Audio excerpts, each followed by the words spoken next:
सबका साथ सबका विकास, सबको जोड़ करके चलने से कैसे परिणाम आते हैं हमने करके दिखाया। हाल ही में कोंडलीसा राइस एल.के. आडवाणी जी से मिली थी।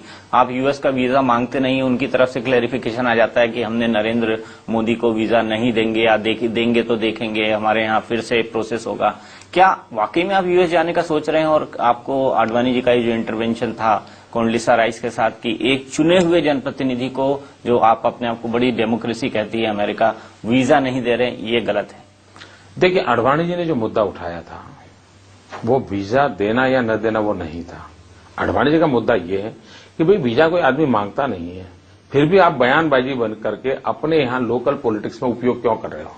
और मैं भी हैरान हूं, क्या मोदी ऐसी बड़ी हस्ती हो गई है कि अमेरिका के अगले चुनाव के लिए उनको काम आ रहा है? मेरे लिए सरप्राइज है।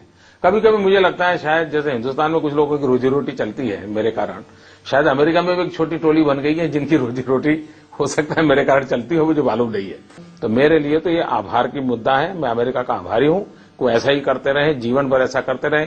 लेकिन मैंने 2005 में कहा था कि अमेरिका ने मेरे साथ क्या किया उसके साथ मुझे कोई लेना देना नहीं, लेकिन मैं ऐसा हिंदुस्तान देखना चाहता हूं कि पूरी अमेरिका मेरे हिंदुस्तान के वीजा लेने के लिए कतार लगा खड़ी रह जाए, ऐसा हिंदुस्तान में देखना चाहता हूं। चलिए आगे उसके बारे में बात करेंगे। क्या वाकई ऐसा हिंदुस्तान आज के राजनीतिक माहौल में संभव है? और ये तभी संभव हो सकता है नरेंद्र भाई जब आप प्राइम मिनिस्टर बने, एक स्टेट के नेता के रूप में अगर आप ये करना चाहें तो। गुजरात के लिए तो लाइन वैसे ही लगी रहती है, सबका साथ सबका विकास, सबको जोड़ करके चलने से कैसे परिणाम आते हैं हमने करके दिखाया।